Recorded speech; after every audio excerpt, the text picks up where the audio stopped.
بسم اللہ الرحمن الرحیم یا ودود و صلی علی سیدنا محمد وآلہ وصحبہ انکا رحیم ودود۔ السلام علیکم ورحمۃ اللہ وبرکاتہ۔ میں آپ کے سامنے حضور پر نور حضرت فضل شاہ صاحب قطب دو عالم المعروف سائی نور والے رحمۃ اللہ تعالی علیہ آپ کے ارشادات عالیہ پیش کر رہا ہوں۔ یہ ارشادات عالیہ حضرت نواز ربانی صاحب فاضلی قادری نور والو آپ کی کتاب احس الحواس سے لیے گئے ہیں۔ اگر پڑھنے میں کوئی بھول ہو جائے تو اس کے لیے میں پیشگی معافی چاہتا ہوں۔ مرشد من فضل شاہ فاضلی قطب دو عالم بود کامل ولی، شرف قدم بوسی حاصل ہوا۔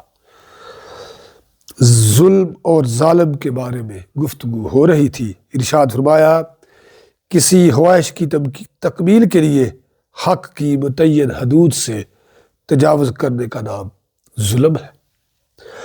وہ لوگ جو اللہ تعالیٰ کے محبوب صلی اللہ علیہ وآلہ وسلم کے خلاف رہتے ہیں، ان کا راستہ ظلم کا ہے، اور ان کے اعمال سے آگ پیدا ہوتی ہے اور آگ ہی ان کی منتظر ہے۔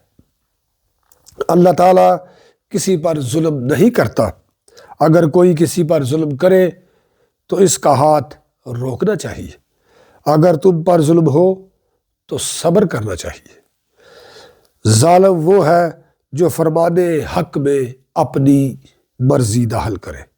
ظالم کی رسی محض اس لیے دراز کر دی جاتی ہے کہ وہ صراط مستقیم کی طرف لوٹ آئے۔ جس طرح اولاد کے نافرمان ہونے پر اسے یکدم آنکھ نہیں کر دیا جاتا، سدھرنے کی مہلت دی جاتی ہے، اسی طرح اللہ تعالیٰ جو ماں باپ سے کئی گنا رحیم و کریم ہے، مہلت عطا فرماتا ہے کہ ظالم اپنے ظلم سے باز آ جائے اور توبہ کرے۔ کسی نے استحصال کے بارے میں دریافت کیا تو ارشاد فرمایا کہ کسی کا استحصال صرف اس وقت ممکن ہے جب ضرورت موجود ہو، ورنہ استحصال ممکن نہیں ہے۔ اللہ تعالی ہمیں بزرگان دین کی صفات کو اجاگر کرنے اور مزین کرنے کا شرف اور علم عطا فرمائے، اور اللہ تعالی نے جو بزرگان دین کو قول، عمل، علم اور اخلاص، شریعت، طریقت، حقیقت اور معرفت کے درجہ مقامات، شرف اور علم عطا فرمایا ہے، اس میں سے ہمیں بھی حصہ عطا فرمائے۔ اللہ تعالی ہمیں آسانی عطا فرمائے اور آسانی تقسیم کرنے کا شرف عطا فرمائے۔ نور والے، نور والے، نور والے۔